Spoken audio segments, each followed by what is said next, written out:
Hello, my pretty and handsome subscribers. Welcome back to my YouTube channel Pocket Films Tube.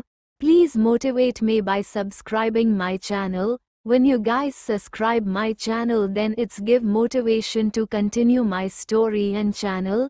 Please like and subscribe my channel. आइए तो शुरू करते हैं psychopath husband and little wife का part 12।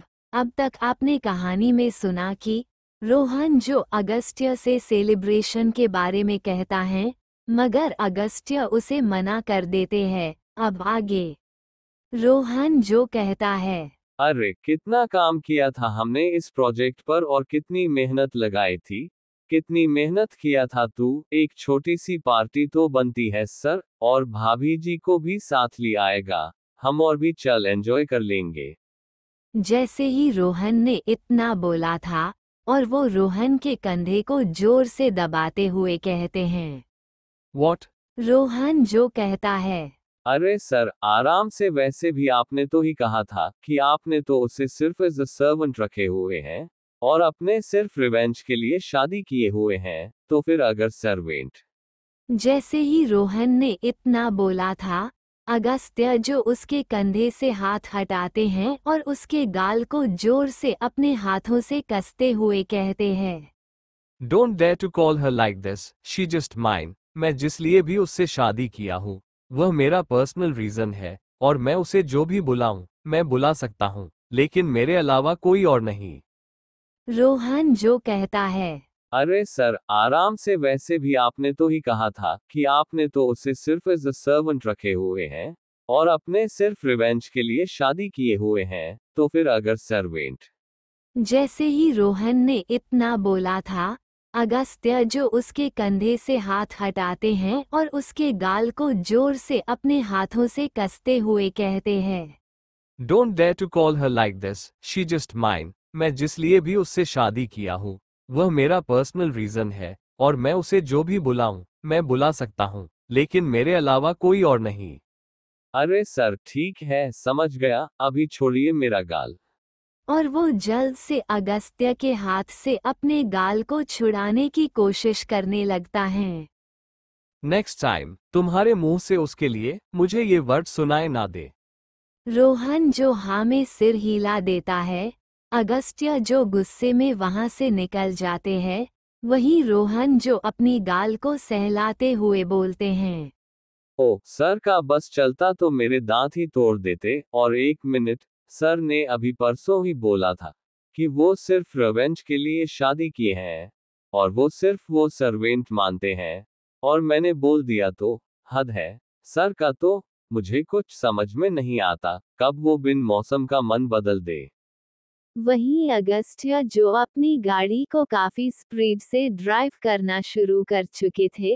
Agastya ने पहले ही परीक्षा को ऑर्डर दे रखा था कि वो तैयार हो जाएं, क्योंकि अगस्त्य को आज उनके डैड से मिलने जाना था।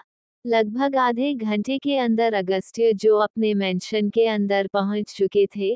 अगस्त्य जो अपने मेंशन के अंदर अपने रूम में आ जाते हैं और जैसे ही रूम का दरवाजा खोल करके अंदर प्रिशर को देखने वाले होते हैं कि तभी उनकी आंखें गुस्से में तन जाती है और तो अपनी मुट्ठी और अपने जबड़े को जोर से कस लेते हैं। प्रिशर जो काउच पर आराम से सो रही थी। अगस्त्य जो अपनी कदम को प्रिशर की तरफ आगे बढ़ाते हैं और उसके बाजू को जोर से पकड़ते हुए उसे एक बार में ही खड़ा कर देते हैं। जितने आसानी से अगस्त्य ने उसे खड़ा किया था, अगस्त्य को लगता है वो कोई इंसान नहीं बल्कि एक गुड़िया है। वो इतनी ज्यादा की और हल्की और इतनी ज्यादा सॉफ्ट थी। अगस्त्य जैसे ही उसके बाजू को पकड़ करके उसे खड़ा किया था, प्रिशा जो पूरी तरीके से खड़ी हो गई थी, लेकिन उसके कदम अभी भी बैठने को तड़प रहे थे। वो बार बार झुक जा रही थी, लेकिन अगस्त्य उसके चेहरे पर अपने हाथ को रखते हुए कहते हैं, क्या बोला था मैंने तुमसे? लेकिन प्रिशा की आंखें अभी भी बंद हो रही थी और बार बार उसका चेहरा नीचे की तरफ झुक जा रहा था। अगस्त्य जो फिर से प्रिशा को बाजू से पकड़ करके उसे जोर से हिलाते हुए कहते हैं, I am talking to you। जैसे ही अगस्त्य इतना तेज बोले थे, प्रिशा एकदम से जाग जाती है और उसकी आंख में पूरी तरह से खुल जाती है। वो जैसे ही वो अपने सामने अगस्त्य को देखती हैं, वह काफी ज्यादा घबराने भी लगती है क्योंकि अगस्त्य ने उसे जो करने को कहा था, उसने तो किया ही नहीं। अगस्त्य ने कहा था कि 4 घंटे में इसे तैयार हो जाने को, लेकिन अभी 4 घंटे खत्म कहाँ हुए थे। अगस्त्य 4 घंटे की बजाय 3 घंटे में ही चले आए थे। अगस्त्य उसके पीछे के बालों को पकड़ते हैं और उसे पीछे की तरफ खींचते हुए कहते हैं, तुमसे क्या कहा था, रेडी रहना, राइट? प्रिशा जो कहती हैं, आपने कहा था आप 4 घंटे में वापस आएंगे, पर आप जल्दी ही आ गए। अगस्त्य जो कहते हैं, तो 3 घंटे तो ऑलरेडी खत्म हो चुके हैं ना। प्रिशा जो कहती हैं, मेरा बाल। प्रिशा को उसके सिर में काफी तकलीफ हो रही थी बाल के खींचने की वजह से, इसलिए वह बार बार अगस्त्य के हाथों से अपने बाल को छुड़ाने की कोशिश की जा रही थी। अगस्त्य उसे कहते हैं, मैं अपने टाइम का बहुत ही पक्का हूँ, तुम्हारी वजह से मुझे अपनी मीटिंग में भी लेते जाना पड़ा। प्रिशा जो थोड़ा कंफ्यूज भरी निगाहों से अगस्त्य देखने लगती है, लेकिन उसे इन चीजों की आदत तो थी नहीं। वही अगस्त्य जो उसके बाल को खींचते हुए उसे वार्डरोब के सामने लाते हुए कहते हैं, अब जल्दी से तैयार हो, मुझे ज्यादा वेट नहीं करना तुम्हारी वजह से। प्रिशा जो कहती हैं, जी मैं अभी तैयार हो जाती हूँ। क्या बोल करके वह तुरंत ही वार्डरोब का दरवाजा खुलती है। अगस्त्य भी उसके बाल को छोड़ चुके थे। वही प्रिशा कल वाला ही मैरून सूट निकलती है जो कि अगस्त्य उसके लिए लेकर आए थे, और वह जल्दी से ड्रेसिंग रूम की तरफ चली जाती है। अगस्त्य जो अपने फोन को ही देख रहे थे, बड़े बड़े लोग उन्हें कॉन्ग्रेचुलेशंस दे रहे थे। धीरे धीरे यह बात मीडिया में भी फैलने लगी थी कि इटली के बहुत बड़े बिजनेसमैन आकर के कुरानास डायनामिक्स के साथ डीलिंग किए हैं, और यह इंडिया के लिए काफी शान की बात थी। जो पूरे इंडिया के बिजनेसमैन नहीं सके, वो अगस्त्य की कंपनी ने कर दिखाया। यही सब देख करके अगस्त्य के चेहरे पर एक हल्की सी स्माइल आती है और वह अपनी आंखें धीरे से बंद करते हैं और उनके सामने उनके दाद का चेहरा आ जाता है। वह धीरे से ही कहते हैं, सो डैड एंड मॉम एक और सक्सेस आपके नाम, miss you mom, but dad आज मॉम होती तो बहुत खुश होती, लेकिन डैड आज आप ये सुनकर के बहुत खुश हो जाएंगे। आप मुझ पर आज प्राउड महसूस करेंगे। क्या हुआ अगर मॉम नहीं है, आप तो है ना खुश होने के लिए। वह यही सब सोच रहे थे कि तभी अचानक ड्रेसिंग रूम का दरवाजा खुलता है और प्रिशा जो उसी सूट में बाहर आ जाती है। वह सूट जो नीचे से घेरदार था और वह ऊपर से हल्का सा फिटिंग था, जिससे प्रिशा के प्रॉपर कव नजर आ रहे थे। वो गला हल्का डीप होने की वजह से प्रिशा की हल्की हल्की पलीवेज भी दिख रही थी, मगर कुछ खास नहीं दिख रहे थे। प्रशंद ने साइड दुपट्टा ले रखा था, बाल को भी काफी अच्छे से बना लिया था और अगस्त्य के कुछ लाए मेकअप के सामान को भी उस कर तैयार हो चुकी थी। अगस्त्य की नज़र जैसे ही प्रिशा के चेहरे की तरफ जाती है, उनके चेहरे पर जो स्माइल थी वह पूरी तरह से उनके चेहरे से गायब हो चुकी थी, और वह सब कुछ भूल करके उनकी निगाहें जो बिना किसी एक्सप्रेशन के प्रिशा को ही देखे जा रही थी। जैसे अगस्त्य का दिमाग कंफ्यूज हो गया हो कि वो प्रिशा को किस निगाहें से देखें, प्यार भरी निगाहों से या नफरत भरी निगाहों से। कुछ देर अगस्त्य की नज़र उसी तरह से प्रिशा पर टिकी रहती है और प्रिशा भी अपनी जगह से नहीं हटती। लेकिन तभी अचानक से अगस्त्य के फोन पर किसी का कॉल आना शुरू हो जाता है, और इस वजह से अगस्त्य की नज़रें जो कि प्रिशा के चेहरे से एकदम से हट जाती है। वह फोन के स्क्रीन को देखते हैं और वो फोन को रिसीव करते हुए कहते हैं, हेलो, दूसरी तरफ से उनके फ्रेंड वीर का कॉल था। अगस्त्य के हेलो बोलने पर वीर कहता है, हेलो भाई, कॉन्ग्रेचुलेशंस, पार्टी दे रहा है ना? अगस्त्य जो कहते हैं, बाद में बात करें, मुझे पता है तुम्हारे पास कोई इम्पोर्टेंट बात नहीं होगी और इस वजह से मैं अपना टाइम वेस्ट नहीं करना चाहता। वीर जो कहता है, ओके ओके ओके, मत कर बात, मैं भी मरा नहीं जा रहा हूँ तुमसे बात करने के लिए, लेकिन आज शाम को हम क्लब में मिल रहे हैं। That set. अगस्त्य जो उसकी बात सुनकर कहते हैं, देखेंगे। और यह बोल करके वो फोन कट कर देते हैं और प्रिशा से कहते हैं, तुम मेरा मुंह क्यों देख रही हो, चलो अब। अगस्त्य के कहने पर प्रिशा उनके पीछे पीछे चलने लगती है। वही अगस्त्य को कुछ याद आता है और वह प्रिशा से कहते हैं, कल केक बनाने में कितना टाइम लगा था? अचानक से अगस्त्य जो प्रिशा के सामने आ चुके थे।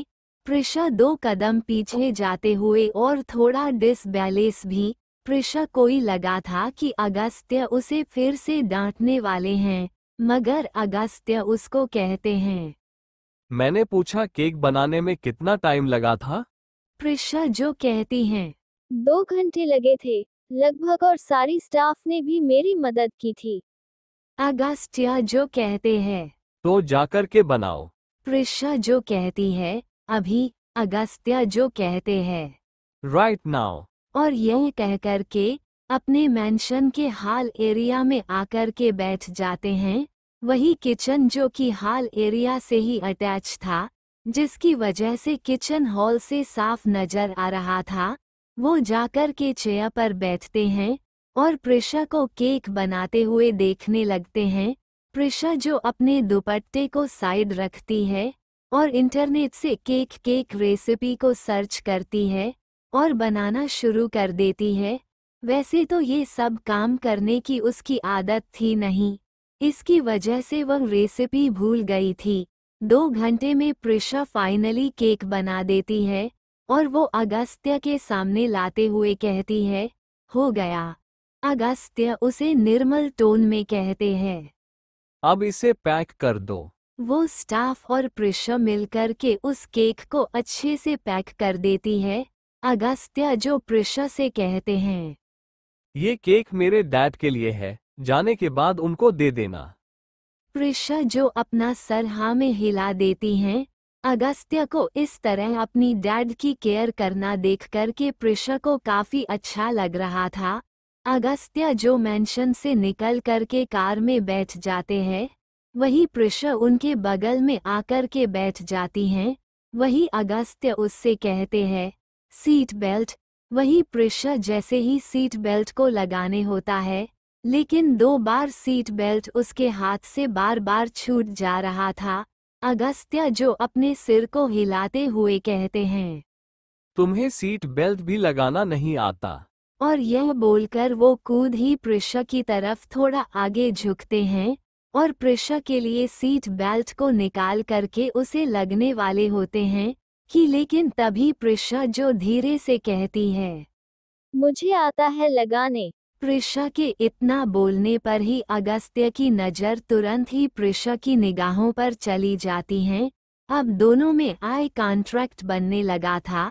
प्रिशा की मासूम काली निगाहों में अगस्त्य की निगाहें थोड़ी देर के लिए तो गुम से ही हो गई थी और वो बिना कुछ सोचे समझे प्रिशा को इसी तरह से देखे जा रहे थे। लेकिन अचानक से प्रिशा की गहरी सांस जो कि अगस्त्य के चेहरे पर हल्की सी पड़ती है और वो एकदम से अपने कंडीशन में आ जाते हैं और उससे दूर होते हुए कहते हैं, तो फिर लगा लो। ये बोल करके वो स्टीयरिंग पर अपने हाथ को जोर से मारते हुए गाड़ी ड्राइव करना शुरू कर देते हैं। पहले तो उनकी गाड़ी मेंशन से बाहर निकलते निकलते थोड़ी बहुत नॉर्मल स्पीड में चल रही थी, मगर जैसे ही में रोड आता है, अगस्त्य की गाड़ी की स्पीड अब हवाओं में साथ बात करना शुरू कर चुकी थी। प्रिशा को इससे डर तो काफी लग रहा था, मगर वो अगस्त्य से कुछ भी नहीं बोल पा रही थी। अगस्त्या तो इस वक्त जैसे गाड़ी ना ड्राइव कर रहे हो बल्कि अपना गुस्सा अपने इस गाड़ी के स्टीयरिंग पर निकाल रहे थे। अगस्त्या जो अपने हाथों को स्टीयरिंग पर लगातार इधर उधर घुमाए जा रहे थे और उन्हें इस बात से काफी गुस्सा आ रहा था कि उन्होंने इस तरह से प्रिशा को कैसे देख लिया और वो अपना रिवेंज कैसे भूल सकते हैं। आइए जानते हैं कि आने वाले एपिसोड में क्या होने वाला है। अगस्त्या के डैड प्रिशा को और अगस्त्या के डैड अगस्त्या की जैसे ही होंगे या कैसे?